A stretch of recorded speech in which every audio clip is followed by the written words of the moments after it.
اعوذ باللہ من الشیطان الرجیم بسم اللہ الرحمن الرحیم۔ امام الاولیاء حضرت مولانا احمد علی لاہوری رحمۃ اللہ علیہ۔ امام الاولیاء حضرت مولانا احمد علی لاہوری رحمۃ اللہ علیہ سکھ گھرانے سے تھے۔ اسلام قبول کر لیا، دارالعلوم دیوبند میں پڑھنے آ گئے۔ یہ فرمایا کرتے تھے کہ میرے سسر بڑے سمجھدار آدمی تھے۔ انہوں نے احمد علی کو اس وقت پہچانا جبکہ احمد علی نہیں تھا۔ حضرت مولانا احمد علی لاہوری رحمۃ اللہ علیہ یہ ولایت کبری کے مقام کے لوگوں میں سے تھے، مستجاب الدعوات بزرگوں میں سے تھے۔ ان کا درس قرآن بہت مقبول تھا، بہت مانی ہوئی غیر متنازع شخصیت تھی۔ اپنی شادی کا واقعہ سناتے ہیں، ذرا شوق و توجہ سے سنیے۔ فرماتے ہیں کہ میرے سسر کو بیوی نے اطلاع دی کہ میری بیٹی کی عمر پوری ہو گئی، کوئی مناسب رشتہ ہو تو اس کا فرض نبھائے۔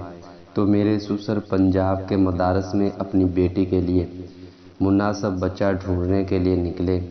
مدارس میں راؤنڈ کرتے کرتے بالآخر دارالعلوم میں پہنچے۔ شیخ الہند کے خصوصی دوست تھے، ان سے ملاقات ہوئی تو دورہ حدیث کے طلباء پر نظر ڈالی۔ فوراً ان کی نظر میرے اوپر ٹک گئی۔ انہوں نے شیخ الہند رحمۃ اللہ علیہ سے پوچھا کہ یہ بچہ شادی شدہ ہے؟ انہوں نے کہا نہیں، اسے کون لڑکی دے گا، یہ سکھ گھرانے کا لڑکا ہے اور یہاں کئی دفعہ بیٹھا ہوتا ہے پڑھنے کے لیے، تو اس کی ماں جو سکھ ہے وہ آتی ہے، اسے گالیاں نکال کر چلی جاتی ہے، چپ رہتا ہے بیچارہ، اس درویش کو کون بیٹی دے گا؟ انہوں نے کہا کہ اچھا آپ ان سے پوچھئے، اگر یہ تیار ہوں تو میں اپنی بیٹی کے ساتھ نکاح کر دوں گا۔ فرمایا پوچھ لیتے ہیں۔ شیخ الہند رحمۃ اللہ علیہ نے پوچھا تو کہنے لگے کہ حضرت میں بے یار و مددگار سا بندہ ہوں، اگر کوئی مجھے اپنا بیٹا بنائے اور اپنی بیٹی کا رشتہ دے تو میں تو اس سنت پر عمل کر لوں گا، اور اس سے زیادہ خوش نصیبی کیا ہو سکتی ہے؟ انہوں نے بتا دیا۔ چنانچہ سسر نے کہا کہ کل عصر کے بعد ہم ان کا نکاح پڑھ دیں گے۔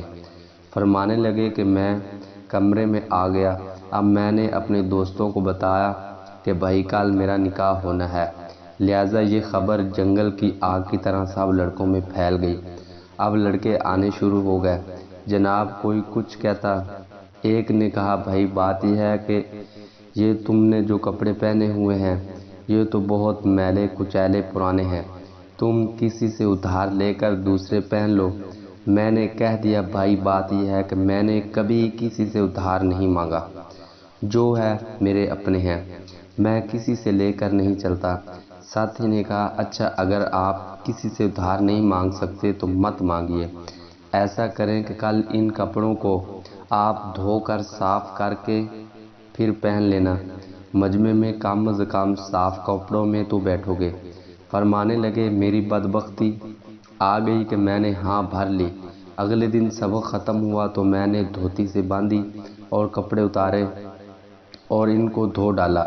اللہ کی شان، سردیوں کا موسم، اوپر سے بادل آ گئے۔ اب ظہر کا وقت بھی قریب آ گیا، میرے کپڑے گیلے، میں مسجد کے پیچھے جا کر کپڑوں کو لہرا رہا ہوں اور اللہ سے دعا مانگ رہا ہوں اللہ میرے کپڑے خشک کر دے۔ وہ تو نہ ہونے تھے، نہ ہوئے اور ظہر کی اذان ہو گئی۔ اب مجھے مجبوراً گیلے کپڑے پہن کر سردی کے موسم میں مجمع میں بیٹھنا پڑا۔ اب سب کہیں کہ جی دلہا کون ہے؟ اب سب کی نظر مجھ پر پڑے اور پتہ چلے کہ گیلے کپڑے سردیوں میں پہن کے بیٹھے ہیں۔ فرمانے لگے میرے سسر کو اللہ نے وہ سونے کا دل دیا تھا، انہوں نے دیکھا کہ کل یہی کپڑے تھے اور میلے تھے، آج یہی ہیں اور گیلے ہیں، اس کا مطلب یہ کہ اس بچے کے پاس دوسرا جوڑا بھی نہیں ہے۔ ان کے دل پر اس بات کا کوئی اثر نہ ہوا، وہ تو میری پیشانی کے نور کو دیکھ رہے تھے۔ مرد حقانی کی پیشانی کا نور کب چھپا رہتا ہے پیش ذی شعور۔ تو کہنے لگے انہوں نے میرا نکاح پڑھ دیا۔ جب میں فارغ ہو گیا دورہ حدیث شریف سے اور رخصتی ہو گئی، تو جب میں بیوی کو لے کر آیا تو ابتدائی 1-2 مہینے میرے پاس رہی۔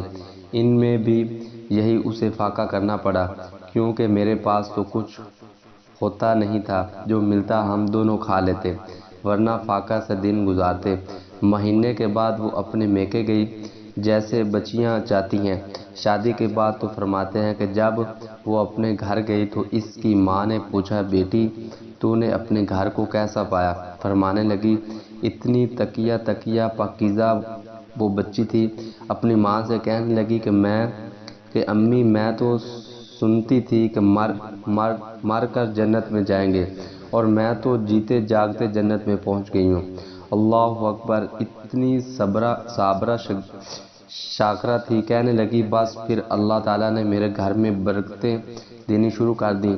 جب خامد ایسا ہو اور بیوی ایسی ہو تو پھر برکتیں کیوں نہ ہوں گی؟ چنانچہ حضرت فرمانے لگے، ایک وہ وقت تھا کہ کھانے کو نہیں ملتا تھا، اور ایک آج احمد علی پر وہ وقت ہے کہ میرے کھانے کے لیے طائف سے پھل لاتے ہیں۔ اور پھر انہوں نے فرمایا کہ سرگودا کے علاقے کے بڑے بڑے لوگ جو سرگودا کے کلیار ہیں، ان کی بیویاں آج میرے گھر میں آ کر برکت کے لیے جھاڑو دے کر جاتی ہیں۔ اتنے بڑے لین لاڑوں کی بیویاں برکت کے لیے میرے گھر میں آ کر جھاڑو دے رہی ہیں۔ آج اللہ کا مجھ پر اتنا کرم ہے، تو اتنی عجیب بات ہے کہ سکھ گھرانے کا بچہ جس کا کوئی اپنا نہیں تھا، اللہ تعالیٰ نے اس کو دنیا میں ایسی عزتیں عطا فرما دی۔ چنانچہ مشہور واقعہ ہے کہ اپنی وفات کے بعد وہ علماء میں سے کسی بڑے عالم کو خواب میں نظر آئے۔ اس نے پوچھا، حضرت آگے کیا بنا؟ تو حضرت کثیر القبا تھے، کثرت سے روتے تھے، خوف خدا ہر وقت دل پر رہتا تھا۔ فرمانے لگے، اللہ تعالیٰ کے حضور پیشی ہوئی تو پروردگار نے فرمایا، احمد علی تو اتنا روتا کیوں تھا؟ کہنے لگے، جب مجھ سے پوچھا تو مجھے خیال آیا کہ نبی کریم صلی اللہ علیہ وآلہ وسلم کا فرمان ہے، جس سے حساب کتاب میں پوچھ شروع ہو گئی وہ نہیں بچے گا۔ تو میں ڈر گیا، اور جب میں ڈرا تو پروردگار نے فرمایا، احمد علی اب بھی ڈر رہے ہو؟ آج تمہارے ڈرنے کا نہیں، خوش ہونے کا دن ہے۔ ہم نے تمہیں معاف کر دیا، اور جس قبرستان میں تمہیں دفن کیا وہاں کے سب گناہ گاروں کو بھی میں نے معاف کر دیا۔ چنانچہ ان کی قبر کی مٹی سے خوشبو آیا کرتی تھی۔